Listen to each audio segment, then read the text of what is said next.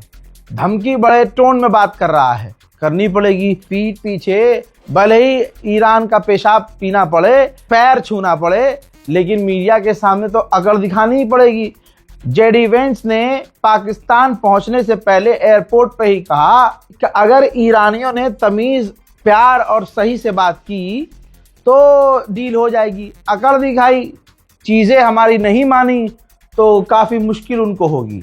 ठीक है दोस्तों, तो अभी अपडेट ये है कि जेडी वेंस इस्लामाबाद पहुंच चुके हैं। खबर यह है कि अभी कुछ ठीक दुनिया में हुआ नहीं है। यहाँ तक की खबर यह है कि यूरोपियन एयरलाइंस को जेट फ्यूल की कमी पड़ने वाली है, जिसकी वजह से यूरोप की एयरलाइंस ठप हो जाएंगी। उधर ईरान ने भी ऐलान किया है कि कल अगले 24 घंटे के अंदर हम अपने तमाम बैंक्स खोल देंगे। जहां प्रोपेगेंडे के जरिए पिछले 20 साल 30 साल अब तक सिर्फ ईरान को पिछड़ा दिखाया, आज दुनिया अपनी आंखों से देख ले। ईरान इतना एडवांस है कि जिस पुल को उड़ाया था अमेरिका ने, उस पुल को सिर्फ 3 दिन के अंदर बनाया, ठीक किया और उस पर ट्रेन चलना शुरू हो गई है। सब कुछ नॉर्मल हो गया है। इसे कहते हैं ईरान।